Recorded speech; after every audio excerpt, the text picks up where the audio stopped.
ce qu'on va essayer d'exprimer aujourd'hui, c'est que on est en train d'expliquer que tout l'esclavage de Mitzrayim, c'est un esclavage qui n'est pas juste un rappel, c'est-à-dire ce n'est pas juste une histoire sur laquelle on doit se rappeler et, et relire ce Shabbat-là sur un événement qui s'est passé avec nos ancêtres. Et là, c'est bien plus que ça. L'esclavage de nos ancêtres, c'est un moment de galoute. C'est la première galoute. C'est l'origine de la galoute. Et, et l'origine de la galoute, l'origine de cet exil-là, c'est en vérité l'origine de toutes les exils. Et effectivement, l'exil actuel, on était en train d'expliquer que l'exil actuel, elle prend son sens grâce à l'exil de Mitzrayim. Et si on veut un jour pouvoir sortir de notre exil, alors il faut d'abord comprendre l'exil de Mitzrayim, qui est l'origine de tous les exils, et comment ils sont sortis, qu'est-ce qui a fait qu'ils sortent, de quelle manière ils sont sortis, et là seulement on pourra être des Nig'alim, on pourra nous aussi sortir de notre propre exil. Alors finalement, si on explique que l'origine de notre Géoula finalement, c'est la compréhension de ce qui s'est passé en Égypte, alors on va essayer de s'intéresser. On a expliqué en début de semaine, et ça c'est super important de le répéter parce que c'est des choses fondamentales pour la vie, que le point de départ du mal, c'était l'Égypte. L'Égypte, c'est finalement une culture. Évidemment, et ça tout le monde le comprend, l'esclavage en Égypte n'était pas spécialement, n'était pas explicite, il n'est pas, pardon, on a expliqué que finalement, l'esclavage de Mitzrayim, c'était pas uniquement un esclavage physique, il y avait bien plus que ça, c'était un esclavage. Salut à tous. Allez, asseyez-vous. Mais ce qui est par contre, c'est que vous êtes venu en retard.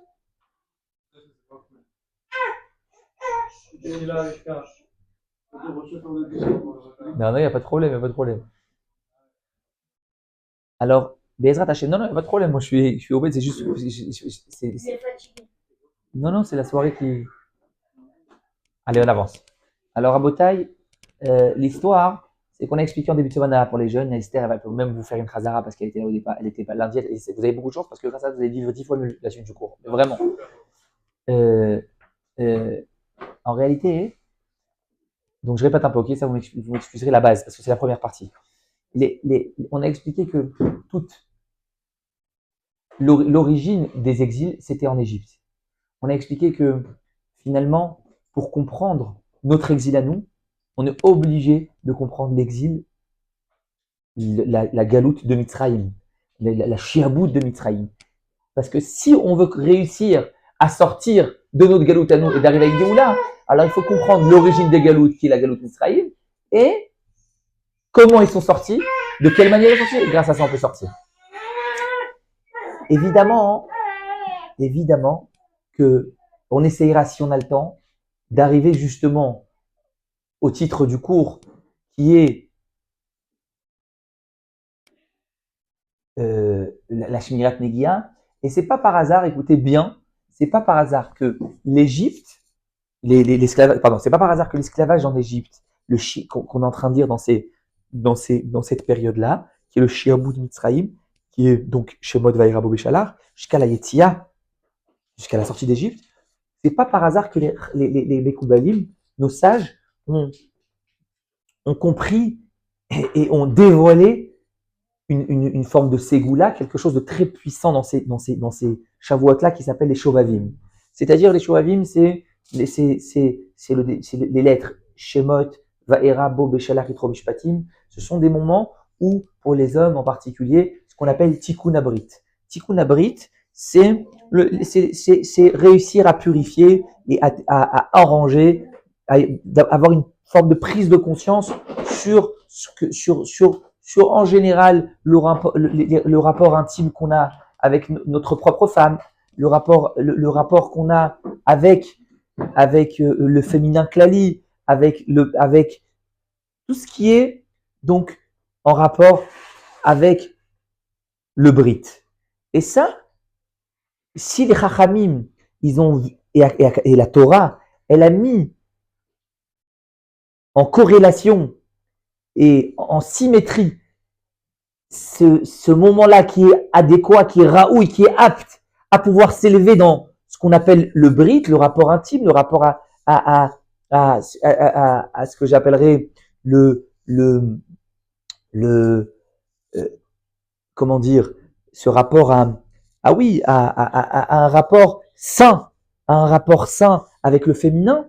Alors, si on l'a mis en même temps que ces parachia de l'esclavage, c'est pas pour rien. Et j'espère pouvoir terminer le shiur par ça, qui est pour moi finalement le rapport entre la paracha et le titre du cours qui est la Shmirat Negiah. Parce que vous avez tous compris que la Shmirat Negiah finalement, enfin j'espère, c'est finalement, et ça va être un des points qu'on va développer, la Shmirat Negiah, c'est pas plus que réussir à avoir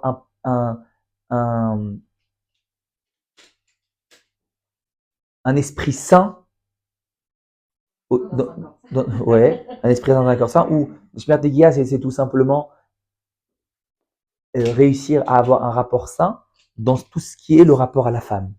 Voilà. Donc, si on peut le dire. Et alors, je vais commencer un petit peu à donner les bases. On avait expliqué lundi que si le début de l'exil, c'est Mitzraïm, et c'est le début de ce qu'ils appellent Chazal le mal, le début du Ra, c'était en Égypte. Alors, il faudrait s'intéresser au roi de ce mal. Qui était le roi de ce peuple? C'était Pharaon. Qui était Pharaon? On a expliqué, on va le dire très rapidement. Pharaon, c'était quelqu'un qui a dit sur lui-même, je ne connais pas Dieu. Et ce Dieu-là, je ne vois pas pourquoi je respecterai ce qu'il me demande. Lorsque Moshe Rabbeinu a dit, mon Dieu a demandé que tu libères son peuple. Alors Paro, il a dit, mais c'est qui, de qui tu parles? Je ne connais pas ce Elohim là. J'ai aucune idée c'est qui. Qu'est-ce qu'il a dit? Et il a dit, voilà, moi, je suis intéressé par mes intérêts. J'ai un intérêt profond que ce peuple reste me servir. Donc, c'est tout ce que je connais. C'est mon intérêt économique, financier. Qu'est-ce qui s'est passé? À ce moment-là, Akadosh Baruch Hu, il a démarré je dirais, la tochacha, la réprimande qui est censée donner une prise de conscience à Paro, qui est les plaies. Dès que Paro a commencé à refuser de manière ferme, alors Akadosh Baruch Hu, il a commencé la première plaie qui est Dam. Alors juste avant d'expliquer un petit peu la première plaie, qui est l'origine et qui est le début des coups, des macotes, du coup que l'Égypte va recevoir, je vais essayer d'expliquer Paro. Vous savez, Paro, c'était quelqu'un qui disait sur lui-même, Liéori Vania Sitini. Paro, il a dit sur lui-même, moi je suis mon île et c'est moi qui l'ai fait. C'est-à-dire qu'il se prenait pour l'origine des choses. C'est-à-dire que Pharaon était le premier homme qui a démarré, qui est l'origine de cette idée, je ne crois que ce que je conçois. Je ne crois que en ce que je vis, en ce que je ressens, ce que je vois, ce que je comprends. C'est le premier. C'est lui qui est l'initiateur de cette culture. Lorsque Paro a initié cette culture, finalement, il a dit que le rapport à une autre lecture que la lecture que mon regard d'être humain, je dirais même mon premier regard, mes premières sensations, il dit, il n'y a pas d'autre regard que ça. Il a exclu toute forme d'autre lecture de ce monde. Pour moi, la lecture de ce monde, c'est je suis là et le monde ne peut pas exister sans moi. Et il disait même, donc écoutez bien jusqu'à quel point ça allait. Vous savez on a expliqué, il disait sur lui-même qu'il n'allait pas aux toilettes. Le courant, le chêne qu'il avait en Égypte, je dirais ce qui était le mythe qu'il y avait sur lui, c'était, vous savez, notre pharaon, c'est un demi-dieu dans le sens où il n'allait pas aux toilettes. On a expliqué lundi, on ne va pas rentrer maintenant. Qu'est-ce que ça veut dire aller aux toilettes? Qu'est-ce que ça veut dire? Pourquoi le Midrash nous raconte cette histoire? C'est-à-dire que finalement, lui, il n'avait pas de filtre, parce que vous savez que les toilettes, c'est un filtre, et un filtre non seulement physique, mais un filtre il y a un filtre aussi ce qu'on appelle spirituel et nafshi. C'est-à-dire que lorsque quelqu'un va aux toilettes, il y a une partie qui l'intègre et une autre partie qui le rejette.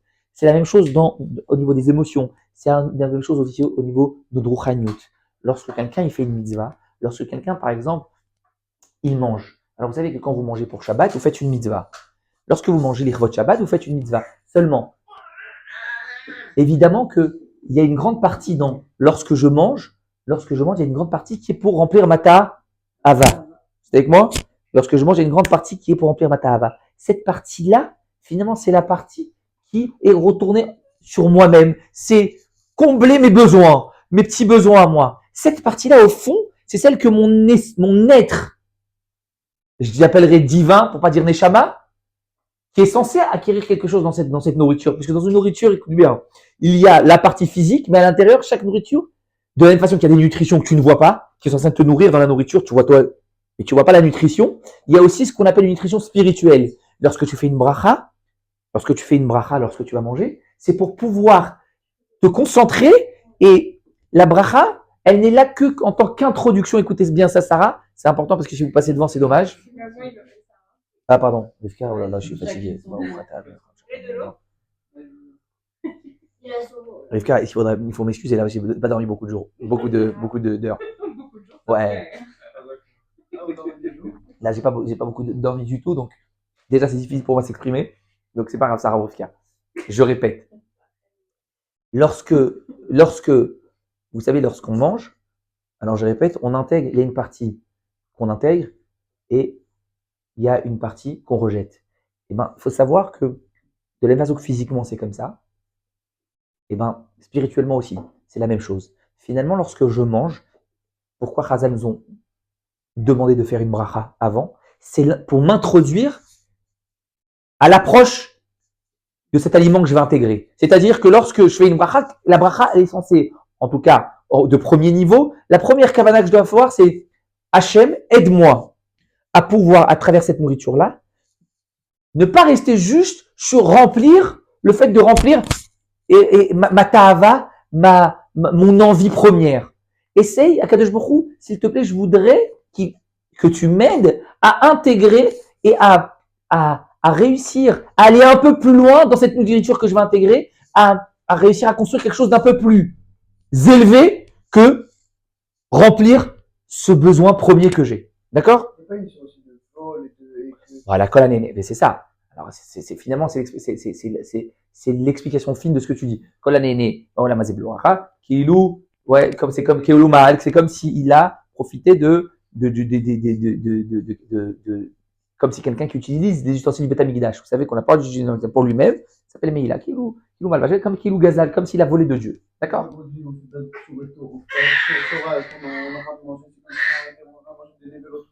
Voilà, pourquoi? Parce que ce qui j'explique, c'est en fait, c'est l'approche à se manger. C'est l'approche. Tout ça, c'est le cadre qu'on va donner. Il y a d'autres explications plus profondes.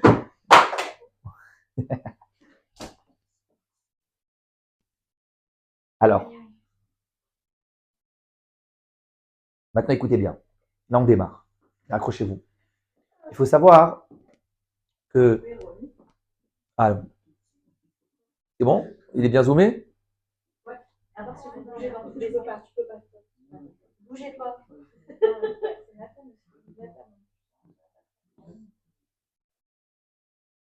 Alors, on va essayer d'expliquer. Donc, Paro, lui, il s'est pris pour un dieu. Il a dit, moi, je vais pas aux toilettes. Pourquoi? Parce qu'il dit, moi, j'ai rien à rejeter. J'intègre tout. Il n'y a pas chez moi, puisque c'est moi qui fixe les choses, puisque c'est moi qui fixe ce que je conçois, c'est la réalité. C'est ce qui est, il n'y a pas d'autre chose. Donc, il n'y a pas de rejet. Ce que j'ai conçu, j'ai intégré l'aliment. Pour lui, il disait à tout le monde, je ne vais pas aux toilettes. Ça veut dire que je suis aucun rejet, je suis un demi-dieu. En réalité, vous allez me dire, mais c'est incroyable. A priori, ça n'existe pas. Comment un bonhomme, comment? Oh ouais. Comment un bonhomme peut-il, voilà exactement, comment peut-il parler comme ça? Et non seulement que c'est un menteur, il faut être débile mental. Il disait Liori Vanisatini, il disait à tout le monde, c'est moi l'origine du Nil. Presque c'est moi qui ai créé le Nil. Mais un type qui parlerait comme ça aujourd'hui, on prendrait pour un fou. Seulement. C'est protégé en disant ça, c'est de façon à ce que tout le monde le croit. Tout le monde le croit, mais le problème c'est que. Plus c'est gros, plus ça va. Alors c'est ça. Moi, mais d'un autre côté, quand c'est trop gros non plus, il ne faut pas exagérer. Donc dans le sens où. Tant qu'il n'y a personne pour le contredire. Alors. C'est ça. Jusqu'à mais ce moi, qu'Hachem intervienne, il n'y a personne pour le contredire. Alors, mais comment ça se fait? Alors je vais vous dire, la réponse, c'est que finalement, cette aberration, on n'y est pas si loin. Pourquoi on n'est pas si loin? Parce que lorsque moi, si je vous dis, vous savez, ou je prends un type lambda dans la rue et je le dis, tu sais, il n'y a pas d'obligation que tu sois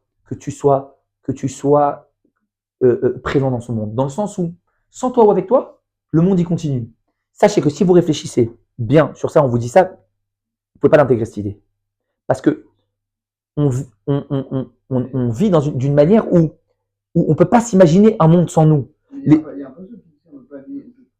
Nous, si le monde était sans nous, on ne pourrait pas. Voilà, mais comment percevoir cette idée? C'est ça tout le chiot.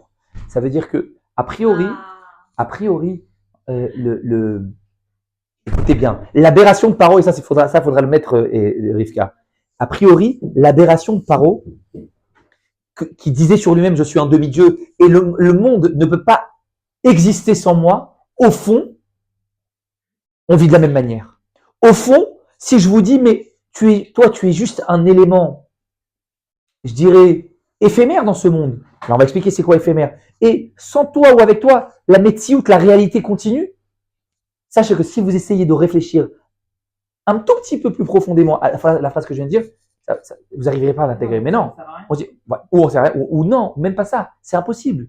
C'est impossible. Tu vois bien que il y a mes parents, il y a moi, et ça fait partie du monde. Il y a une vie, il y a une réalité. Et sans moi, le monde, il n'est pas comme il devrait être. C'est-à-dire que on peut pas s'imaginer. Au fond, on se sent ce qu'on appelle mechouyav b'metziut. On se sent obligatoire dans cette réalité et que la réalité, elle est complètement dépendante de nous. Sans nous, il n'y a pas cette réalité. Ça, c'est le premier qui a intégré cette idée, ses parents. Et en réalité, cet esprit-là, cette manière de fonctionner, elle nous amène très loin. Elle nous amène de se dire que, au fond, je suis l'origine de ce que je fais. Oui, quand je bosse, tu peux dire jusqu'à demain, je t'abarre chez Molahad, merci Hachem, c'est toi qui me donnes. Mais au fond, est-ce que tu y crois vraiment? Est-ce que au fond, tu penses pas que c'est ton boulot et tu t'es dit, mais j'ai bossé pour ça, j'ai fait des heures de travail, j'ai fait des études. Au fond, quand tu rentres à l'intérieur même de ce que tu ressens, ce que tu conçois, c'est pas vrai. C'est très compliqué. On est certain que l'origine du fruit de notre argent, de nos maasim, de nos actions, mais c'est nous. C'est notre labeur, c'est le fruit de notre réflexion. Donc, au fond, la manière dont fonctionnait Paro, on n'est pas si loin. Juste, il faut l'adapter à notre cadre. Alors, écoutez bien. Ce qui est incroyable, c'est qu'Akadosh Baruch Hu, il lui a donné une grosse gifle pour qu'il comprenne. Mais au fond, cette gifle, écoutez bien, les makotes, ce n'est pas pour Béikar essentiellement pour réprimander les Égyptiens. Les makotes, les diplés, sont essentiellement pour éduquer les Juifs. Vous allez me dire comment? Parce que le Juif, finalement, quand on dit qu'il est rentré dans les 49 degrés de Touma, vous savez, lorsque les Bnei Israël en Égypte, ils sont entrés dans les mêmes têtes charré Touma, dans les 49 degrés, c'est quoi ces mots? C'est tout simplement qu'ils ont adapté entièrement la culture égyptienne. C'est-à-dire que tout ce qu'ils ont reçu génétiquement, quasiment, à part 3 choses, tout ce qu'ils ont reçu génétiquement de leurs parents Abraham, Yitzhak et Yaakov, c'était presque perdu. La culture égyptienne, qui est ce qu'on vient d'expliquer, qui est ce pharaon, qui est toute la culture, qui est c'est nous. Mais c'est nous l'origine. C'est nous l'origine économique, c'est nous l'origine financière, militaire. Ça, ils l'ont adapté. Et Hachem, il a dit, attends. Un peuple comme ça qui est devenu presque égyptien, je ne peux pas lui donner la Torah. Toute l'histoire, c'était quoi de l'Égypte? C'est Abraham, Akadosh Baruch Hu, il a dit, regarde, Abraham, tu vas voir, ils vont être 400 ans esclaves dans un pays. Ils vont être 400 ans esclaves dans un pays précis. Et là-bas, après, ils vont sortir. Et je vais les emmener dans le désert, et après, je vais leur donner la Torah. Donc, tout l'objectif de cette histoire de l'esclavage, de la promesse, de la sortie du désert, c'est pourquoi? Pour donner la Torah et ensuite rentrer en Eretz Israël. Le Hachem s'est dit, attends, c'est possible? Un peuple comme ça, qui a tellement perdu l'héritage de Abraham, Yitzhak et Yaakov, et qui a adopté complètement la culture de cette Égypte-là, je peux pas leur donner la Torah. Donc là, maintenant, commence l'éducation du peuple juif pour pouvoir recevoir cette Torah. Donc ça veut dire que finalement, oui, en parallèle, il met une gifle aux Égyptiens. Oui, il punit les Égyptiens sur la souffrance qu'ils ont commis sur le peuple juif. Mais l'essentiel de tout ce qui s'est passé en Égypte, c'est une éducation au peuple juif. Et ça, c'est important de le noter. L'essentiel, je le répète, l'essentiel des macotes, de toute l'histoire de la sortie d'Égypte, elle est une éducation pour le peuple juif. Et si on arrive à comprendre le message, et si on arrive à capter l'éducation qu'ils ont reçue à la sortie d'Égypte, nos ancêtres, et à l'intégrer dans notre vie en 2025, alors on peut arriver à une Géoula. Ça va être quoi? Alors on commence, on a expliqué ça lundi, j'ai refait un petit tour lundi pour arriver à parler du sujet de la Shema Negia. On a expliqué lundi que la première Maca, en réalité, sachez que dans la Torah, toujours le premier, le numéro 1 d'une liste, c'est l'origine et celui qui donne le point de propulsion et la directive pour tout le reste. Quelle est la première Maca? Dame. Ok? C'est le sang. Donc, sachez, et ça c'est super important, lorsque Akadosh Baruch Hu, il met une punition à quelqu'un, juif ou goy, elle n'est pas par hasard. C'est pas comme chez nous, écoutez bien, quand tu fais du 180 km/h sur la route, on te met un PV. Est-ce qu'il y a un rapport entre le PV et l'excès de vitesse? Ah oui, c'est le résultat. Le danger que tu mets, le danger que tu mets. Voilà. Oui, mais la punition, c'est les 1000 shekels que tu as payés. Si par exemple, je t'avais dit, tu sais quoi? Je t'enlève ton permis. Là déjà, il y a plus de liens. Je t'éduque. Ou je te refais par exemple, voilà, par exemple, Le fait de payer, les gens, normalement, c'est censé les. Khazak, c'est censé les amener. Mais est-ce que ça t'éduque plus dans ta Néiga? Non. Khazak quoi? Mais Par contre, contre, on leur enlève, hein, 180 km/h, on Oui, leur ça enlève. t'aide. ouais, voilà. Alors, je te dis mieux que ça. Réunion Néiga, tu sais quoi? Ouais. Donc, ça veut dire, si je te disais à chaque fois que tu fais du 180, je te fais un Réunion Néiga, là, j'entends. Ouais. Mais on fait pas ça. Donc, chez les Goïms, très souvent, dans le monde universel, il n'y a aucun rapport entre le Honesh, entre la punition et la faute. Or, sachez, ça c'est une petite parenthèse, mais on va pas rentrer dedans. Sachez que toutes les punitions qui sont dans la Torah, Rav Mita, pourquoi celui-là est Rav Skila, pourquoi celui-là est Rav Renek, ouais, il y a plusieurs punitions. Celui qui sait approfondir et lire les textes de manière profonde, il y a un lien direct. Pourquoi on a choisi cette manière de mourir, ou ces coups-là, ou etc., avec la vera qu'il a faite. Ça dépend, c'est pas ça que j'ai vu, il y a pas longtemps, on a étudié ça. Ouais, je t'écoute. On fait une des mélachotes, on fait pas une des, on transgresse une des mélachotes. Ouais. Rav Skila. Nahon. C'est pas Rav Mita. Alors, Donc on pourrait, nous, ce qu'il a, c'est Mita, hein. Oui. Tu parles de Malkout, tu parles? Tu voulais dire Malkout? Malkout Arbaïm, ouais. Malkout Arbaïm, ça dépend quelle lave. Mais genre, ça vaut pas de transgresser un lave de Shabbat, c'est quelque chose pour certaines personnes. Non, mais attends. Transgresser Shabbat, ça c'est Chouv Mita. Non, transgresser Shabbat dans le sens de faire une des Melachot. Une des Melachot, c'est Chouv Mita. Il y a certes. Mais si on fait une Tolada du Melacha. Non, même Tolada, c'est Chouv Mita. Toi, tu parles. Il y a d'autres Avérotes qui ne sont pas cachés à Shabbat, ou c'est, tu veux dire Malkout. C'est pas dans Shabbat. Ça, c'est d'autres Avérotes. Comme par exemple, quelqu'un qui se marie avec la sœur de sa femme, alors qu'elle est vivante. Il divorce de sa femme, il se marie avec sa sœur.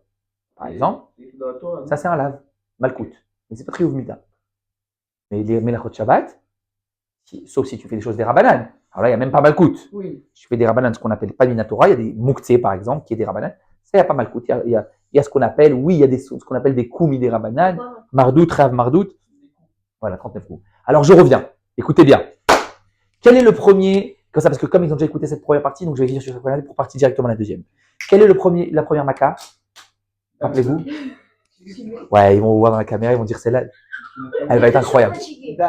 Incroyable, ça va être incroyable. On va la mettre celle-là.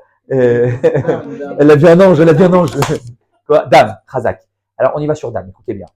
Alors sachez, voilà, c'est ça, je voudrais le dire bien, que donc on était en train d'expliquer qu'il n'y a aucun Onesh qui n'est pas par hasard. Par exemple, moi chaque Pessah, je demande à mes enfants, chaque Pessah, puisque là on est dans les parachutes de Pessah, vous savez. Donc c'est bien aussi, c'est une préparation pour la Haggadah, vous aurez déjà les questions. À chaque Pessah, je demande à mes enfants, mais les gars, pourquoi le bon Dieu il a fait ce genre de macotte? Il aurait pu avoir 10 000 idées. Pourquoi il a mis des extraterrestres, des dinosaures, des machins qu'on ne connaît pas? les Khayzarim, des extraterrestres qui viennent d'une autre planète et qui les massacrent, on remarque. Non, Dame, peut-être c'est Mouvan. Pourquoi Dame c'est Mouvan, Khazak? Parce qu'il a capé le Nil, Voilà. qui est l'origine d'origine. Mais Voilà. pourquoi on sent? Vide l'eau. Pourquoi vide-le? Vide l'eau. Justement, là, je te montre que là, je suis au-dessus Parce de qu'ils ont vécu les ça a mêmes tourné. choses. Ça, c'est Il est là. sûr. Mais il y a 10 000 manières de frapper le Nil. Vide l'eau. Non, Ils avaient Non, vide j'aurais l'eau, plus ça posé voudrait la dire question que ça pour aurait qu'il été se pour parle tout le monde. derrière. Comment? Vide l'eau, ça voudrait dire que ça aurait été pour tout le monde, pour les juifs y compris. Alors que là, le fait de faire uniquement pour les Égyptiens Alors, une chose. On voit qu'elle était lundi et Khazak, vous avez écouté le cours. Non, et ça fait kiffer. Non, c'est-à-dire qu'elle a été concentrée. Khazak, ça fait kiffer. Alors, c'est quoi la réponse? La vérité, c'est que c'était peut-être un Gilgoul qui lui écoutait le cours. Le pauvre. Voilà, c'est mort. Mais bon, si c'était ça, le bon Dieu, il a des manières de me dire de ne pas le faire. Donc si je l'ai fait, c'est que le bon Dieu m'a pas arrêté. J'ai le truc. Même si j'ai la prière, mais sur deux choses, je pense pas qu'on a la prière. Alors, on avance. Maintenant, écoutez bien. Donc, la première paix, c'est Dame. Et le Midrash, écoutez bien. Le Midrash, il nous dit que je le fais très vite, que lorsque les Égyptiens, ils prenaient de l'eau, évidemment, d'une rivière, eux, du sang. Eux, de leur côté, chez eux, leur rivière, elle était de l'eau. Maintenant, ils ont dit, alors, on va aller chez eux. Ils allaient chez eux, dès qu'ils prenaient de l'eau de leur rivière, elle devenait sang. Et la même rivière, le juif, il prenait, et ça restait de l'eau. Khazak. Pire. Après, pire, il nous dit, donne-moi ton verre. Lui, quand il voulait boire, ça devenait du sang. Tout le temps, posez-vous ces genres de questions. Ça s'enregistre là? Parce que c'est important, ça. En général, un midrash qui dit un truc pareil, si ça nous apporte rien dans notre vie et c'est juste du Walt Disney, ça sert à rien. Donc quand on lit un midrash, il faut savoir, moi aussi j'adore Walt Disney, mais la Torah c'est pas Walt Disney. Non, il a raison, moi aussi je kiffe. La Torah c'est pas Walt Disney, sinon on va voir Aladdin. Mais ce qui est clair, c'est que ce qu'on veut, c'est de savoir quel est le sens de ce midrash, de nous dire ouais machin. Chaque lettre de la Torah, des Tanaïm, du midrash, chaque mot, il est pesé. Et là c'est pas possible qu'on leur raconte tous un trip comme ça pour rien. On a expliqué lundi, écoutez bien, qu'en réalité, Akadosh Baruch Hu, dans Dame, il a donné tout le secret de l'éducation aux Juifs. Akadosh Baruch Hu, il vous donner un secret incroyable et une éducation incroyable. Qui est quoi? Qui est cet Égyptien, ce roi d'Égyptien, qui est l'origine du mal, qui s'appelle Pharaon, Paro. Lui, qu'est-ce qu'il a cru? Il était sûr que sa lecture du monde, sa propre lecture du monde, sa manière de voir les choses, c'est l'unique lecture. Et sans cette lecture, il n'y a rien d'autre. Il a dit, allô, j'ai mis, on a mis un objectif dans la création que j'ai donnée, un objectif très précis qui est là. C'est vrai que le bon Dieu, écoutez bien, il a fait le monde d'une manière cachée, c'est-à-dire qu'on ne le voit pas, d'une manière qu'on ne voit pas tout de suite l'objectif profond des choses, qu'on ne voit pas tout de suite le message profond, qu'on ne voit pas tout de suite. Pourquoi? Par exemple, quand maintenant moi, je disais cette semaine, je vous ai dit lundi que la semaine dernière, il y a un élève qui me dit, mais Rav, regardez, pourquoi tous ces kiffs-là, pourquoi il les a créés si c'est pour nous les interdire? Toutes ces belles filles, il me disaient, et quoi, pour me dire que je prends que une? Mais c'est quoi le trip? Au début, j'ai quoi cette question? Après, j'ai réfléchi, bon. En réalité, évidemment que la première lecture, elle était trompeuse. Parce que quand tu te dis, voilà, ou alors tu vois quelqu'un, un Raphaël Kanievski, Rav Ovadia Yosef, d'accord? Tu le vois enfermé, 90% de sa vie sur les 100 ans qu'ils ont vécu, ils étaient où? On les a vus, c'est pas un mythe. On les a vus sur leur standard, encore un bouquin, des milliers de bouquins, et ils sont possèdent et ils tranchent sur des dînes incroyables. Aguna, Rav Ovadia Yosef, quelques minutes avant de rentrer sur la table d'opération, une opération très grave où ils lui ont dit que vous risquez d'y passer, histoire de dizaines de témoins. Il leur a dit, attendez, laissez-moi encore une heure. Mais non, on peut pas. Non, une heure. Il y a une Aguna. Vous savez c'est quoi une Aguna? Une femme qu'on trouve pas son mari, où il est parti à la guerre, et on trouve pas son corps. Elle peut pas se remarier tant qu'on n'a pas retrouvé son corps, parce que peut-être qu'il est encore vivant. Et elle est bloquée. Il faut que je lui trouve une permission. Comment elle peut se remarier? Parce que ça fait des années qu'elle attend. Et elle écrit l'eau. Et a priori, il est mort. Mais il faut que moi, j'écrive ce qu'on appelle une tchouva pour pouvoir la permettre. Il a dit, je peux pas. Imagine maintenant cette opération. Et cette femme, la pauvre, elle est bloquée. Il n'y a que moi qui peux la permettre. Regardez les gens où ils sont. Regardez leur lecture du monde. Elle est ailleurs. Alors lui, tu vas lui poser. Et lui, est-ce qu'il s'est posé cette question un jour? Est-ce qu'il s'est posé cette question un jour? Il s'est dit, mais alors, 2 minutes. Je suis toute ma vie concentré sur un bouquin, sur donner des tchouvotes. et Los Angeles, et Las Vegas, et Miami. À quoi ça sert? Finalement, je suis resté devant mon standard. C'est une belle question. Alors, première réponse. Non, moi, même si ce n'était pas posé, tu as compris que moi je me la pose. Dans le sens, c'est une belle question où soit tu réponds, non, c'est le Yetzirara pour le combattre. Je trouve pipé la réponse. Ouais, moi aussi. Ok. Donc finalement, tout ça, en fait, Sachem, il a mis 50 000 Attends, femmes mais non, devant pour moi lui- dans la rue. pour C'est lui, que c'est sur Las Vegas. pour dire non, je peux pas. En fait, c'est le Satan. Ça, c'est la Non, première pour lui, réponse. c'est sur Las Vegas, ça tourne. Oh. Pour lui, c'est sur Las Vegas. Oui, ça c'est Vadaï, mais tu réponds pas encore à la question. Alors à quoi sert tout le reste? Mais pour lui, il y a Comme tout le reste, mais pour lui, il n'y a pas de reste. Non, il existe. Mais il existe. Je te mais pose une alors- question. Quand tu vas au ski, tu fais un kiff. On va faire un kiff exprès, on va dire cachère. Parce que c'est encore plus compliqué à répondre. Mais là, c'est pas sympa ce que je te fais parce que moi-même, j'ai pas la réponse. Mais c'est pas je la pose quand même pour approfondir l'histoire. T'es au ski. Donc cachère, ouais. Tout est cachère. T'es là, tac, t'es à Megève, Courchevel, t'es en plein kiff. Moi, j'adore le ski. Donc, t'es machin. Et tu vois des montagnes dans les Alpes de ouf et tout. Et à un moment, tu repenses à Ravovadia, lui, il est enfermé dans son machin. Il est plus heureux du monde, on n'a pas dit le contraire. Mais tu te dis, mais machin, pourquoi il ne profite pas de ce neuf incroyable? À quoi il sert? Pourquoi? Alors évidemment que aussi il va y avoir les harim, bien sûr qu'ils ont eu des moments où ils allaient profiter des paysages, bien sûr qu'ils faisaient une bracha sur le paysage, il y a une bracha à faire sur le neuf, ce qu'on appelle quand on est devant des montagnes. Bien sûr qu'on va mais il y a quand même, Ouais. voilà, la Nekuda, c'est qu'ils sont quand même restés. Alors, en réalité, je ne répondrai pas à cette question, parce que c'est évidemment, je pense que la réponse, elle est que quand, comme tu as dit tout à l'heure, le jour où tu commences à découvrir la puissance de la Torah, finalement, même la question, elle s'estompe d'elle-même. Donc, ce n'est pas des réponses qu'on peut exprimer avec des paroles. Je la pose juste pour dire que Pharaon, c'était le premier à dire. Moi, ma seule lecture du monde, c'est celle que je kiffe. Moi, je suis en boîte, avec tous mes potes, en train de boire des coups, je ressens un truc là, à ce moment-là, c'est ça qui est vrai. J'achète une Lamborghini à 3 millions. Je kiffe lorsque je fais du 380 km/h. Cette sensation-là, c'est ça qui est vrai. Je connais rien d'autre. Ça, c'est Pharaon, il a inculqué.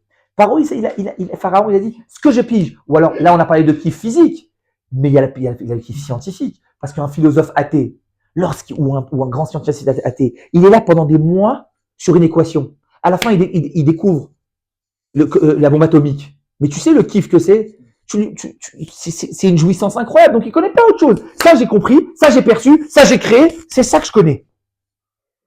Hachem, il a dit, allô, mon gars. J'ai compris que c'est ça que tu as compris. Mais moi, j'ai compris qu'il y a une autre lecture. C'est quoi l'autre lecture? Lorsque le juif, il prenait ce même verre d'eau, ce même qui était du sang chez l'Égyptien, il devenait de l'eau. Donc, Hachem, il a dû montrer au peuple juif et aux Égyptiens, évidemment, en même temps, mais c'est essentiellement au peuple juif, qu'il y a deux lectures. Tu veux voir ce que tu vois? Vas-y, prends. Tu vois du sang, tu vas prendre du sang. Tu veux voir autre chose, tu auras de l'eau. Alors, je vais vous lire un midrash incroyable. Incroyable. Qui exprime cette chose-là, mais d'une manière, d'une puissance que si les Chachamim ne l'avaient pas dit comme ça, on n'aurait pas le droit de le dire comme ça. Parce que c'est d'une puissance, celui qui comprend un petit peu la puissance de ces paroles. Écoutez bien ces mots-là, j'aimerais vraiment vous les lire. Je les ai écrits exprès pour vous.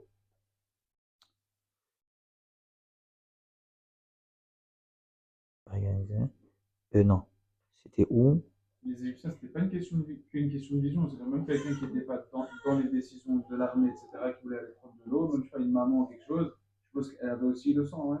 Alors oui, mais ce qu'on essaie d'exprimer, c'est que, tu as raison, mais c'était une manière de comprendre leur culture. Ça veut dire que la culture qu'ils avaient en eux, dans leur inconscient, dans leur conscience, tout ce que tu veux, toute leur manière d'être, elle était conçue dans cette optique-là. Moi, tous les Égyptiens, l'Égypte, ça veut dire quoi? C'était c'était l'origine du mal, c'était la profondeur du mal, de l'obscurité. C'est quoi ce qu'on appelle le mal? C'est choisir de lire la réalité qui m'entoure, comme moi je veux le voir, comme moi je le ressens.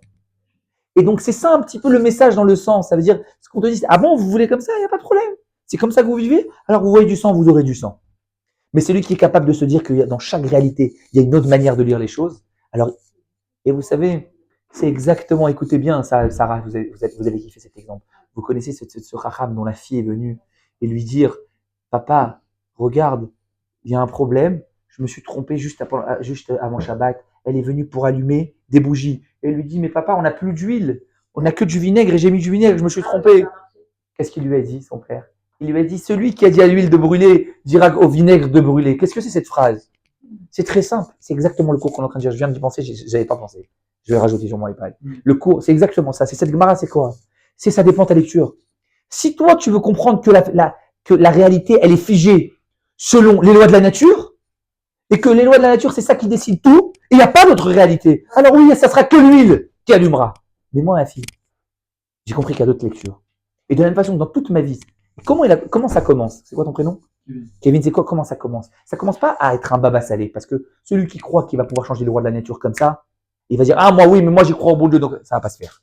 Tu sais, c'est où le test? Tu sais à partir de quand il commence les miracles de baba salé? Comment lui, ça a commencé? Écoutez bien. C'est pas qu'un jour, il dit un truc, ah, moi, j'ai compris un truc, allez, je transforme l'eau.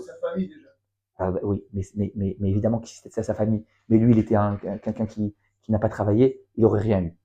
C'est ce qu'il y a un grand clal. Ce qu'on appelle le scroutavot ne s'exprime pas sur quelqu'un qui n'en vaut pas le coup. N'en vaut pas le coup. N'en vaut pas le coup, c'est sur quelqu'un qui n'a pas travaillé sur sa personne à lui-même. C'est-à-dire quelqu'un qui dit, par exemple, allez, moi, je fais des kiffs, je fais des avérotes, je fais des machins, mais j'ai un scroutavot. Ouais.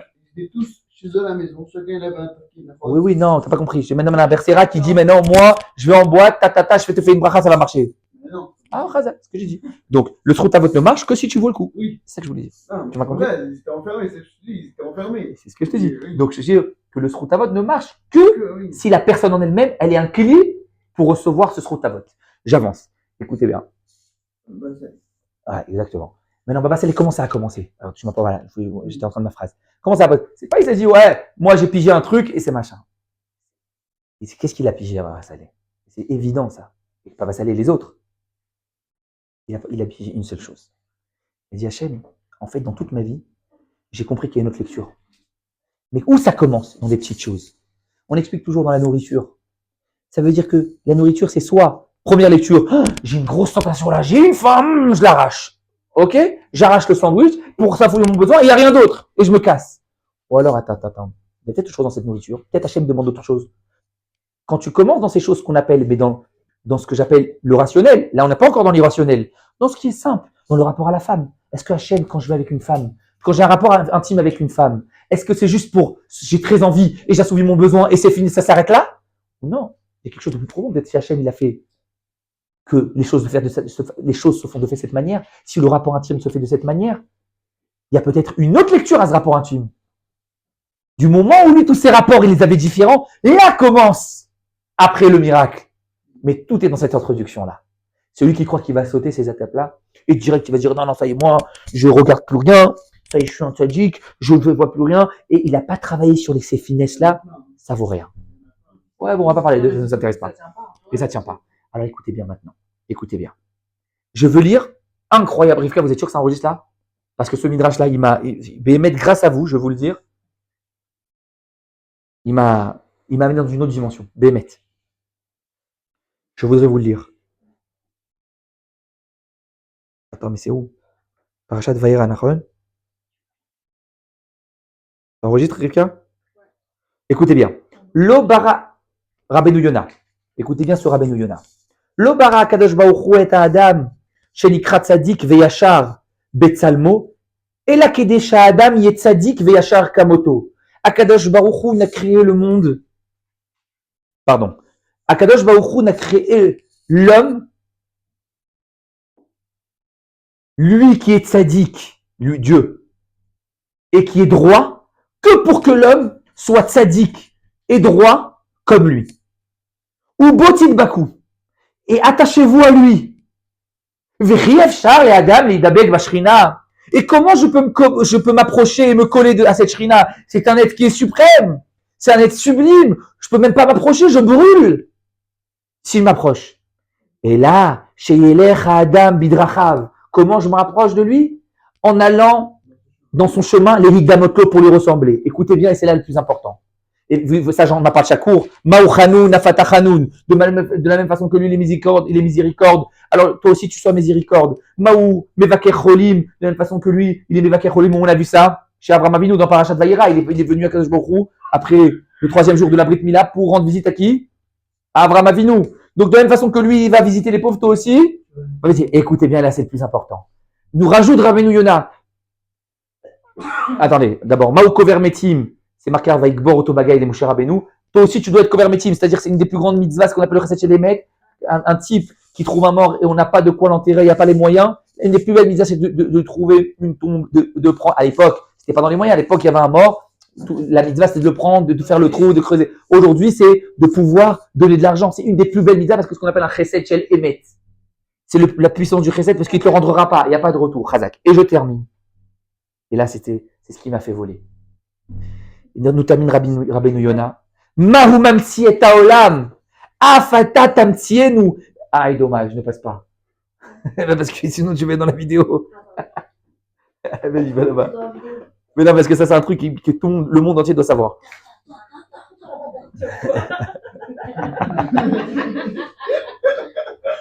Il est essayé. Ça y est? C'est bon? Allez. Maou mamtsi. Non, ça ne me dérange pas que tu passes, c'est juste parce que si elle veut le couper, ça, c'est important. Maou mamtsi et haolam. Afata tamtsienu. Vetekaemno vetarpot vetirtse kol bni adam. Il dit quoi? Regardez les mots qu'il dit. Afata tamtsienu. De la même façon que Dieu est mamti, à la création du monde, il a été mamti, il a inventé, on va expliquer, et il a été mekayem, il a accompli un monde, toi aussi, invente et accompli. Question. Mais comment? Exactement ça. C'est impossible. Je ne suis pas Dieu je n'ai pas les ustensiles. Alors écoutez bien. Le Yesod, le secret, il est incroyable qui nous donne Rabbeinu Yona. Écoutez bien ce secret. Est-ce que vous avez déjà posé la question, Kevin? Comment ça commence? Pourquoi que la Torah nous raconte toute cette histoire-là, qu'au début, la terre était tohu vahu, tohu bohu, tohu vahu, et après, Akadosh Baruch Hu, Virosha la Pénétéum, et après, Akadosh Baruch Hu, il a commencé à créer la lumière, etc., etc. Pourquoi toute cette histoire? Quel est l'intérêt, Sarah, de nous expliquer qu'au début, c'est un tohu vahu? Ça aussi, c'est une création du Dieu, ouais, le tohu vahu. Rien n'est pas une création de Dieu. Quand on dit au début, c'est un tohu vahu, c'est pas genre, il y a eu tohu vahu, chazé shalom, et après Dieu a débarqué. Ah, parce que c'était pas parfait. Non, mais dis-moi des mots que tu comprends, je t'en supplie. C'est une réparation. Quoi? De quoi? C'est la première réparation. Le monde. Pourquoi il y a tout ce lien de réparation? C'est un de là. Au départ, si c'était tout normal, du coup, il a juste remis les choses en place. Ouais. C'est pas assez waouh. Là, c'était vraiment. On voulait te montrer que de quelque chose de aucun rapport est sorti tout ce qui est sorti. Razak, je vais utiliser ton point. Razak, écoutez bien. Je vais aller quelque part. Si il a réparé, je le répare comme nous, si on peut réparer. Et Rifka Bémet, il faut faire des cours de Sarah. Je vous le dis.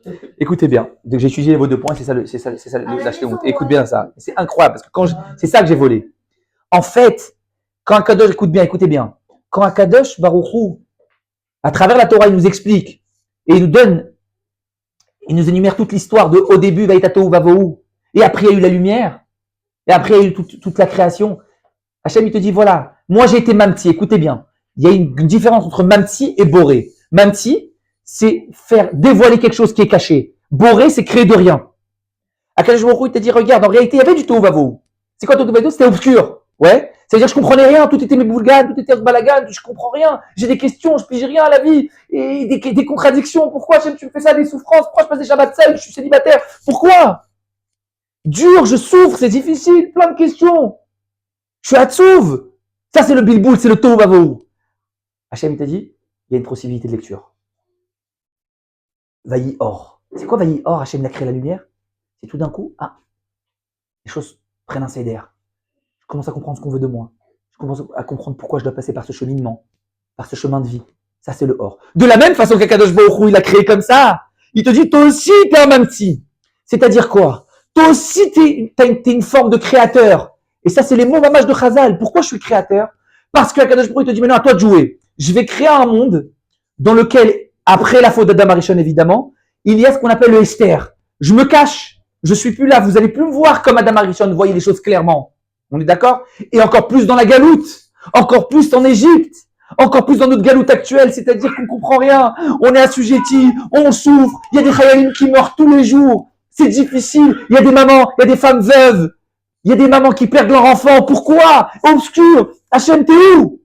Hachem, t'es où? Akadosh Baruch Hu te dit, regarde. C'est vrai. C'est obscur comme à l'époque de la création. Tohu Bohu. Mais boulbal, balagan, embrouille. angoisse, toubou, shrocher, obscurité, alpénétéum sur la surface. Hachem te dit maintenant à toi de jouer. Moi j'ai mis de la lumière physique à l'époque. Toi tu vas donner un sens aux choses. Tu vas donner une nouvelle lecture. Tu vas donner une lecture différente que ce que l'origine du mal qui s'appelait Paro donnait. Lui il voulait donner une lecture qui est le sens de ce que je conçois, de ce que je ressens et il n'y a rien d'autre. Toi montre qu'il y a quelque chose. Il y a quelque chose d'autre. Il y a quelque chose qui est, il y a une explication parallèle à celle que tu crois qui est figée, qui est l'origine divine des choses, qui est tout a un sens et tout est une pièce d'un puzzle. Et si tu arrives à comprendre ça, alors tu es Nigal, tu sors d'Égypte et nous la même chose. Si on comprend, on essaye de comprendre que ce qui nous laisse en galoute, c'est qu'on ne veut pas lire différemment que ce que le monde nous propose. On ne veut pas lire les choses. C'est-à-dire que si je te dis maintenant, moi, il n'y a pas, sans téléphone, avec Internet, sans téléphone, sans mes applications Insta, Facebook, je ne peux pas vivre. C'est pas possible, je suis coupé du monde. Et ça, on nous l'inculque. Ça, c'est la culture égyptienne d'aujourd'hui qui nous dit, mais impossible, il faut que je sois dans le move. Sinon, je me sens pas dans la médecine ou dans la réalité si j'ai pas ni WhatsApp, ni Insta, ni Facebook, ni machin. Impossible. Je peux pas vivre. Ça, c'est la culture. C'est-à-dire que c'est ce que je ressens, c'est ce que je vois, c'est ce que je vois qui me connecte avec les gens. Donc, il n'y a pas autre chose. Ah, il n'y a pas d'autre lecture. Reste en Égypte, reste dans la Guadeloupe. Alors que si tu es capable de te dire, mais pas du tout. Il y a une vie complètement, une lecture complètement différente du monde. Il y a une manière complètement différente de se connecter avec les gens que ces réseaux-là. Il y a une manière complètement différente de pouvoir trouver un mari ou les critères du mari que je vais trouver que ceux qui me proposent des réseaux sociaux ou toute cette culture-là. C'est-à-dire qu'aujourd'hui, une fille, c'est terrible. J'entends des filles, et plus une, plus deux, comme à l'époque. Aujourd'hui, une fille, elle cherche un grand musclé brun. À l'époque, c'était les garçons. C'était un garçon qui était complètement concentré dans le physique. Aujourd'hui, une fille sur deux que tu rencontres qu'elle cherche un chidour. Première chose, c'est mignon physiquement. C'est un peu normal quand même. Faut un minimum. Évidemment. Mais vous avez compris que tu ressens quand une fille, elle est concentrée sur critère premier, beau gosse. Alors que moi, plus jeune, et pour vous montrer comment ça va vite les générations, j'ai pas 50 ans, mais BMX, je vois une différence. C'est-à-dire que une fille, il y a 15 ans, je sens que c'était pas la même qu'une petite jeune aujourd'hui de 20 ans. Dans le sens où aujourd'hui, les réseaux, comment regarder un homme, c'est le mec qui fait la muscu, c'est le mec qui est à la salle, c'est le mec et d'ailleurs, les hommes rentrent dans ce jeu. Combien d'heures par semaine, on va pas dire par jour, un garçon aujourd'hui passe devant la glace? Combien dans les magasins? À l'époque, un mec, il prenait 2-3 pantalons une fois par 2 mois et les mains étaient contents, ça lui va bien, il avance. Aujourd'hui, tu as des mecs, pour chaque jour, ils ont des nouvelles fringues. Quelles lunettes il va mettre? Mais c'est devenu des gonzesses. Donc, si les mecs, c'est devenu des gonzesses, c'est que, et les femmes, aujourd'hui, leur regard, leur lecture de qu'est-ce qu'un homme, c'est en fonction de ça. Donc, ils ont choisi la lecture de ce que j'appelle l'Égypte d'aujourd'hui. Le pire, c'est pas ça, je vous ai dit aussi, c'est des faits séminaires, ça. Non, moi je parle pas de Ah oui, non, ouais, t'as raison. Mais même les vies de séminaire aussi, ça change. Écoute-moi. Non, même les filles de séminaire. Même les filles de séminaire, ça. Vadaï. Même vu qu'on leur a donné une autre éducation. Mais parce que malheureusement, les réseaux sociaux, ils sont de partout. Eux aussi, ils les ont. Mais c'est pas ça, c'est que même si c'est notre éducation, la première chose avec laquelle on regarde, c'est nos yeux. Voilà, et nos yeux, et malheureusement aussi nos yeux, ils voient des séries, ils voient des films, ils voient des réseaux. Non, si une personne dit moi je m'arrête avec tout ça, l'œil il change aussi. L'œil change aussi, oui. Mais évidemment. Mais ce que je veux dire, c'est qu'aussi la construction personnelle de l'être. Alors écoutez bien. Et là, je vais arriver sur la Shmirat Negia. Vous savez que la Shmirat Negia, écoutez bien. C'est quelque chose, en réalité, on m'a demandé plusieurs fois. Mais Rav, finalement, je vais me marier avec cette personne. Regardez, je vais jusqu'au bout. Évidemment, je ne parle pas de la Shmirat Negia de gens qui se connaissent à peine, qui se sont rencontrés dans une soirée et qui se font des petits bisous et que demain ils ne se connaissent plus. Ça, Bichlal, on appelle ça des PUTE chez nous. Ça, rien. Ça, donc, ça, vous l'enregistrez pas. Ça, chez nous. Donc, ça, c'est évident, je ne vais pas en parler. Je parle même d'une vraie question. Vous écoutez cette vraie question? Quelqu'un qui me dit comme ça. Mais Rav, nous, on va se marier. je suis avec un mec depuis 2 ans, ou je suis avec cette fille depuis 2 ans, donc on s'aime, machin. Ça va, on va s'embrasser avant, ça va après, on va se toucher avant, ça change quoi? Vraie question. Alors, on va pas répondre tout maintenant, mais une des réponses que je vous donnerai, c'est comme ça. Il faut savoir d'abord que Akadosh Baruch Hu, il a donné un cadeau qui est un vrai cadeau qui s'appelle cette relation intime. Ce cadeau-là, c'est une manière qui a une forme de raccourci très souvent pour permettre, écoutez bien là, tout est dans cette phrase, pour permettre de donner une propulsion vers une construction plus profonde. Écoutez bien, c'est pas fini. Et une fois que j'ai construit ce chibour, ce lien plus profondément, je reviens vers cette relation intime physique encore plus profondément. Donc il est en 2 étapes, écoutez bien. Il y a une première relation intime qui est là, qui est, j'appellerais plus superficielle, qui est une forme de cadeau. Un premier cadeau qui est du genre que j'ai très envie de la découvrir. Grâce à ça, je suis stimulé à connaître la personne. Donc c'est un peu spirituel, un peu superficiel. Ensuite, une fois que ce moteur, vous me comprenez tout ce que je dis là? Vous m'arrêtez si vous voulez. Ce moteur qui est superficiel en premier, j'ai une envie comme ça superficielle, donc grâce à ça, je vais la connaître. Mais attention, et donc il faut l'utiliser pour la connaître, et pour apprendre à la connaître, et donc créer un lien plus profond. Et ensuite, une fois que j'ai eu un lien très profond, je reviens à une relation intime beaucoup plus profonde. Donc c'est en 2 étapes. Pas tout le monde vous le dira comme ça, mais c'est très très très très joli de le dire comme ça. Écoutez bien maintenant. La Shmirat Negiah, c'est finalement, premièrement, c'est s'éduquer à l'autre lecture, ce qu'on explique depuis le début du jeu, l'autre lecture de ce qu'est le féminin ou de ce qu'est le masculin, dans les 2 sens. C'est-à-dire qu'il y a une première lecture où, je vois une fille, jolie, elle me plaît, hormones, tac, tac, tac, des petits trucs qui s'allument en moi, et je fonce. Première lecture, elle va souffrir mon besoin. J'ai besoin d'un kiff, c'est fini. Donc ça, c'est la première lecture. Ouais, Elle existe cette lecture, mais du prénom. Bon, toi, toi, t'es un grand sadique, mais moi, je l'ai eu cette lecture. Quand j'étais jeune, je l'ai eu cette lecture, c'est pas vrai. Seulement, il fallait un travail pour pouvoir aller plus loin. Mais chaque homme qui se respecte, je sais que les filles n'aiment pas entendre ça parce que ça les dégoûte, parce qu'elles sont pas du tout comme ça. Mais un homme, il faut le connaître. Donc, évidemment. Donc, première chose, c'est un homme, c'est la première lecture. Je vois une fille, première lecture, elle me plaît, tac, tac, première chose, c'est assouver mon petit besoin, ma petite excitation, je vais la draguer, ta. Ça. Et donc, dès que je tombe là-dedans, écoutez bien ce que j'ai fait. Si tout de suite j'assouvis ce besoin et je tombe dans la non-shmirat negia, qu'est-ce que je fais? Écoutez bien. Non seulement je n'ai pas respecté la personne en face. Pourquoi? Parce que ça veut dire que je l'ai traduit, je l'ai lu, que dans ma lecture première, de ce qu'elle est. Elle est là pour faire un kiff et c'est fini. Deuxième chose, j'ai habitué mon être et éduqué mon être à ce que, je dirais, l'ustensile ou, pour le dire finement, ça c'est un peu dur. Ouais, si tu redescends, je ne suis pas préparé à ça.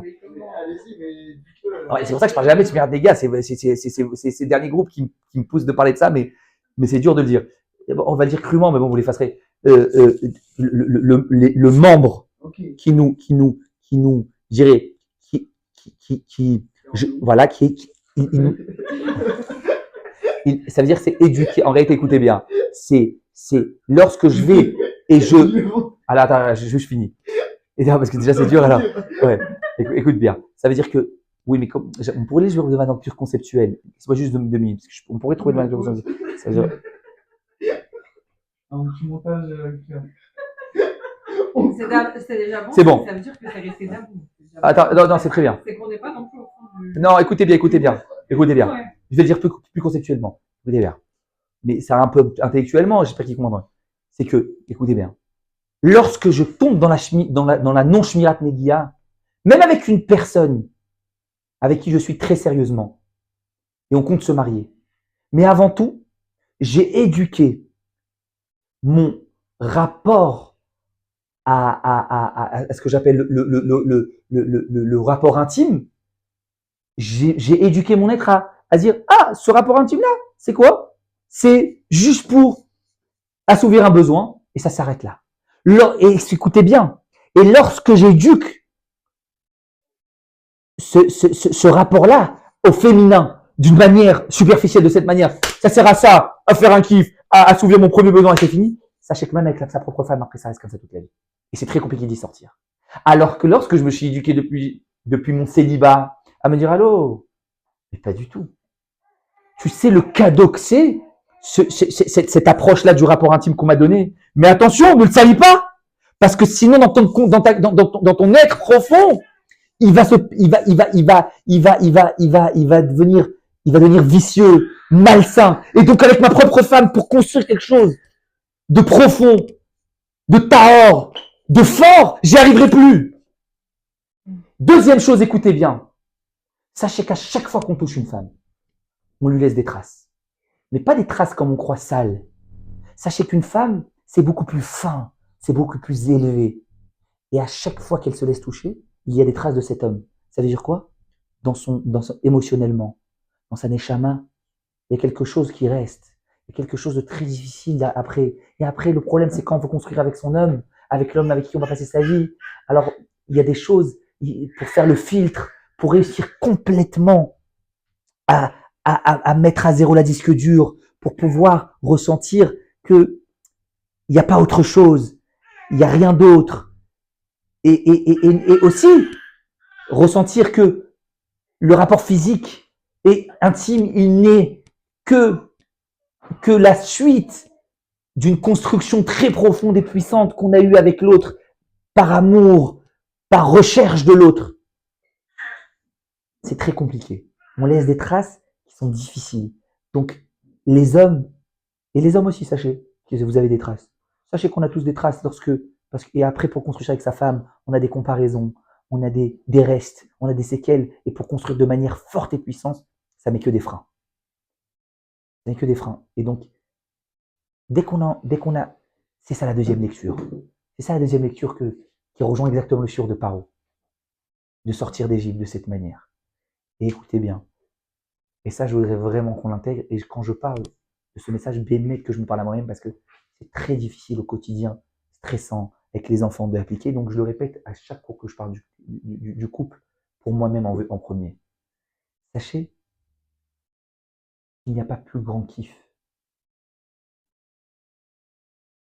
Il n'y a pas plus grand lien et direction vers le vrai amour qu'être en recherche de l'autre. C'est-à-dire quoi en recherche? Lorsque vous êtes en couple, lorsque vous mariez, le plus grand plaisir que vous pouvez procurer à l'autre, c'est de lui faire ressentir que vous l'avez compris.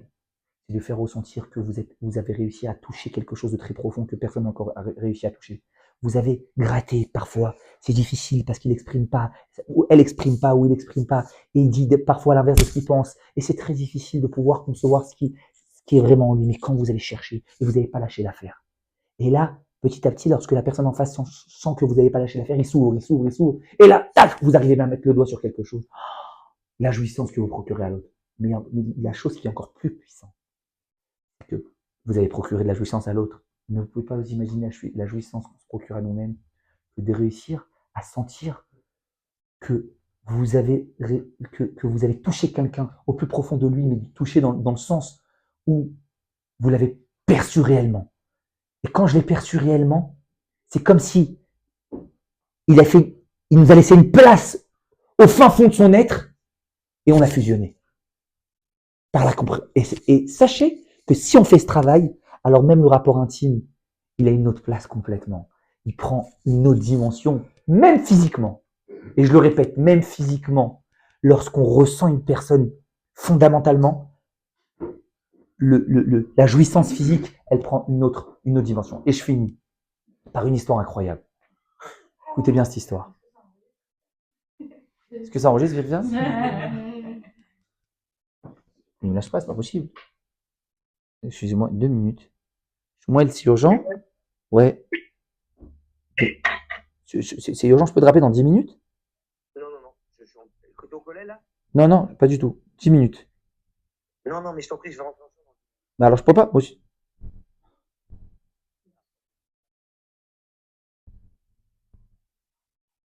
Alors, écoutez cette histoire. Je ne sais pas si elle a un rapport. Je vous dis la vérité, je ne sais pas si elle a un rapport avec le cours. Je ne supporte pas faire ça, mais elle est trop belle. Elle est trop belle cette histoire.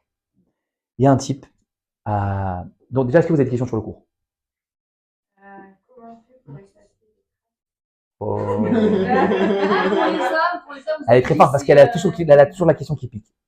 Pour les hommes, vous avez dit c'est Shabbat, Shoshavim, Razak, bien joué. Les Shovavim, bien sûr que ça aide. Mais je pense le switch. Rivka, votre question, c'est tout le cours. Je pense que quelqu'un. Rivka, votre question, elle est incroyable. Ah, pardon. Alors, il faut pas dire Rivka. Alors, il faut pas dire Rivka. Alors, non, votre question, c'est tout le cours en réalité. Et c'est exceptionnel que vous la posez. C'est que tout simplement, lorsque. C'est pas fait. C'est pas grave. Ouais. T'auras le temps. Ouais, t'auras le temps. Finalement, elle nous pose comment effacer ces traces. Comment effacer est-ce que. Alors oui, la tchouva. Mais c'est très facile de répondre la tchouva. Mais c'est tout le cours. C'est quoi cette tchouva?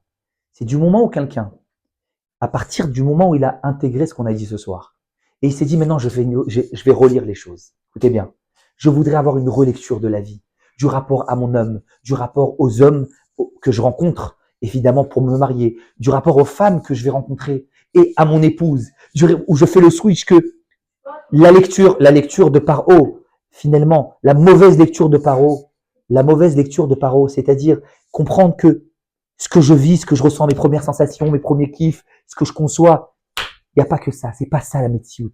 C'est pas ça la réalité qui va durer. Et écoutez bien, celui qui croit que c'est ça la réalité qui va durer, eh ben malheureusement, à 120 ans, il restera que ça, mais en fait, il restera plus rien. C'est que le Guélinam, la traduction du Guélinam, 2 minutes, je t'en supplie, 2 minutes. Le Guélinam, la définition du Guélinam, c'est une seule chose. La définition du Guélinam, c'est tout le monde va croire. Vous savez, on croit tous que les Guélinam, c'est une torche. Un mec avec une torche rouge qui vous reçoit et qui va vous piquer toute la journée dans du feu. C'est pas ça du tout. Le Guélinam, c'est une seule chose. C'est que lorsque toute ma vie, je me suis concentré sur ce que je comprends, sur ce que je ressens, sur uniquement les choses que je perçois, et il n'y a pas d'autre lecture, alors lorsque ce corps, qui est finalement le point central que j'ai mis dans ma vie, il n'est plus là, ben il n'y a plus rien. Alors que si j'ai compris qu'il y a une autre lecture qui est beaucoup plus fine, beaucoup plus profonde, et qui dure dans le temps, et qui finalement, aujourd'hui, j'ai une possibilité déjà de vivre ce qu'ils appellent Olam Haba. Ce qu'on appelle Olam Haba, c'est quoi Olam Haba? C'est la deuxième lecture. C'est ça le Olam Haba, ça veut dire que on peut vivre en Olam Haba ici sur Terre avant tout. Bien sûr, après, il continue encore plus, de manière plus intensive. C'est ça le Olam Haba. Mais le Olam Haba, il commence aujourd'hui. Il commence ici. Quand on dit le Shabbat, on vit quelque chose de Olam Haba, c'est quoi? C'est quoi Shabbat, Olam Haba? On le vit dans ce monde. On n'est pas mort. Avec mon corps, j'ai une possibilité de pouvoir donner une lecture, un sens différent à ce qui m'entoure, à l'objectif de la création, à ma nourriture, le Shabbat. Quand je te dis je mange l'Irvot Shabbat, tout le monde croit, l'Irvot Shabbat. Mais c'est quoi l'Irvot Shabbat? C'est que je donne un autre sens, une autre lecture à cette même salade meshouya, à ce même bon vin, à ce même whisky. C'est une autre lecture. Et c'est ça l'Irvot Shabbat. Exactement. Écoutez bien. Je finis par une histoire pour toi. Je voulais partir, mais je la fais pour toi. Parce que je t'ai coupé plusieurs fois. Écoute bien. Mais tu me laisses jusqu'au bout, tu parles pas. Non, parce qu'en plus, elle est longue et je sais pas, j'espère que j'arriverai bien à la raconter. Il y a quelques semaines à Bénébrac, il y a un rébé, ce qu'on appelle un rébé, c'est un moré dans un chéider, dans une maternelle religieuse. C'est comme ça qu'on dit une maternelle, non? Quoi? Non, chéider, c'est bon, mes enfants ils sont en chéider à l'âge de 4 ans jusqu'à 13 ans. C'est plus que Logan. Ah, maternelle, c'est quoi? Je suis du Rhino quand même. Hein? Ah, ok, pardon. Tu sais ce que c'est, hey?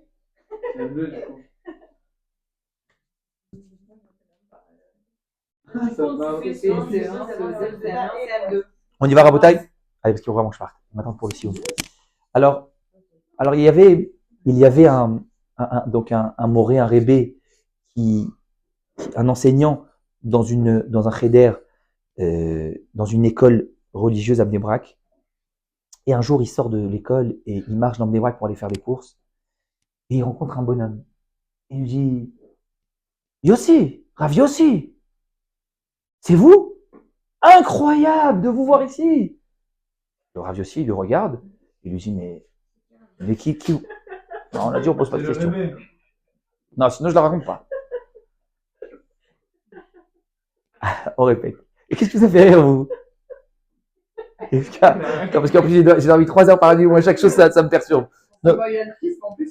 Rivka, qu'est-ce qui vous a fait rire? Non, je veux savoir, au moins que je rigole.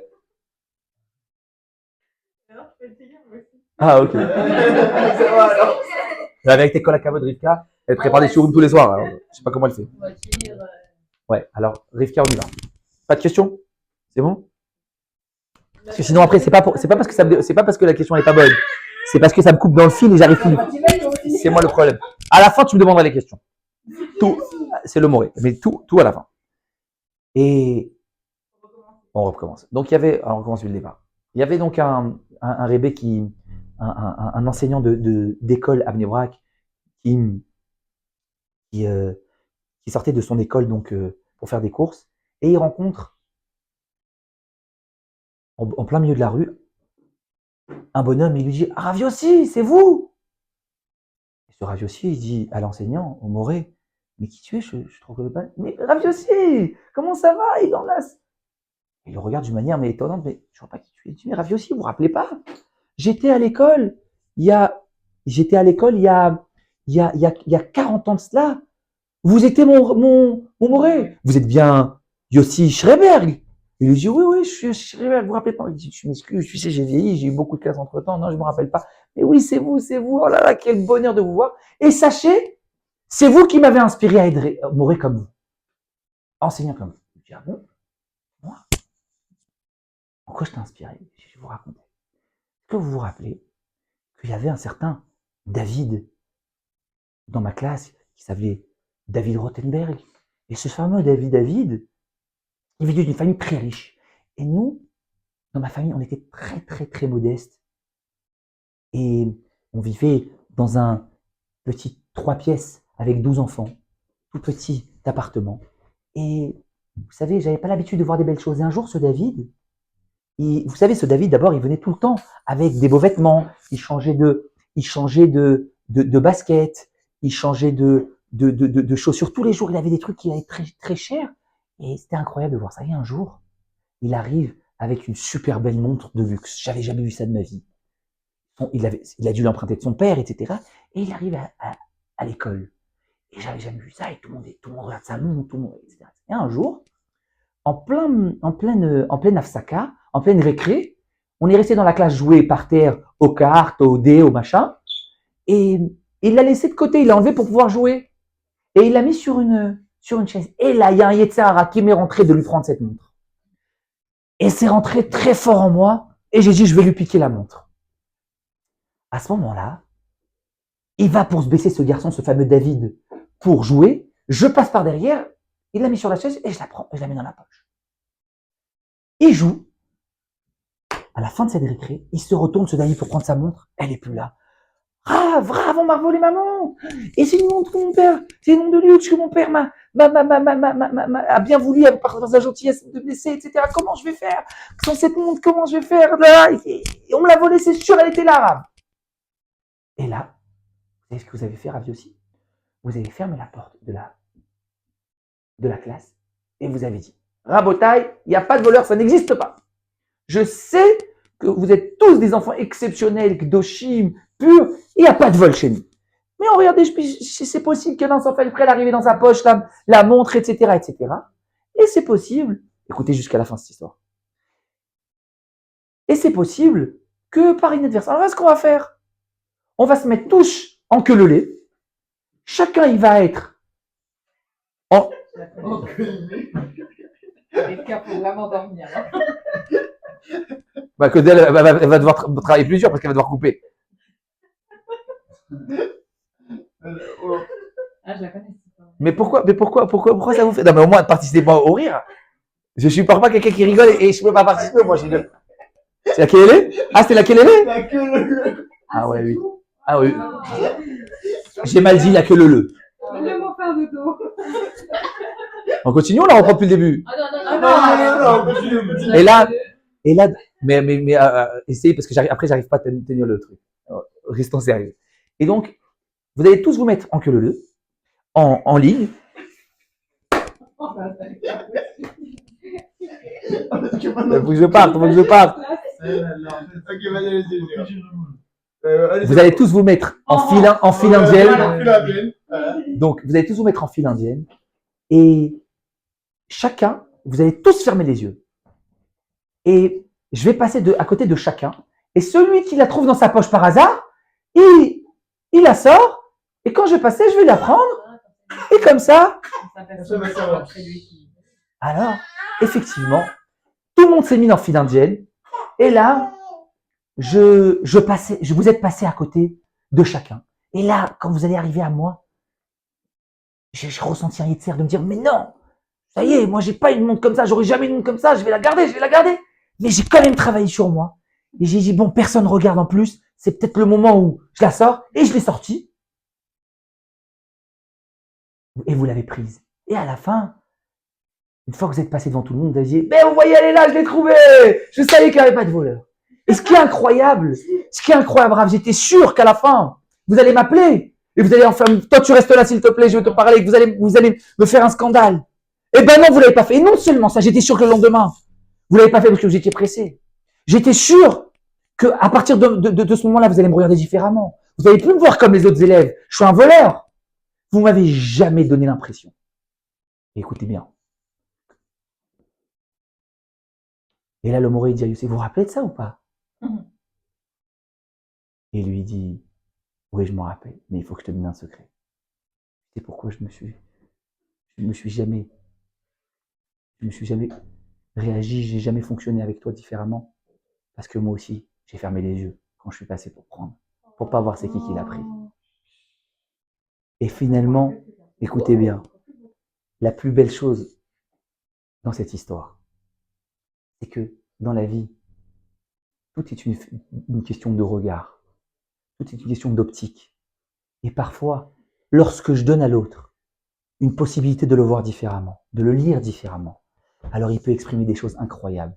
Et ce monsieur, non seulement il est loin d'être un voleur, mais il a inspiré d'être un rave qui enseigne la Torah à des enfants. Alors que si, c'est très possible, que si le regard de ce Moré vis-à-vis de cet enfant avait changé un tout petit peu, il aurait pris une autre directive. Donc le regard qu'on a sur les autres, il peut changer une personne.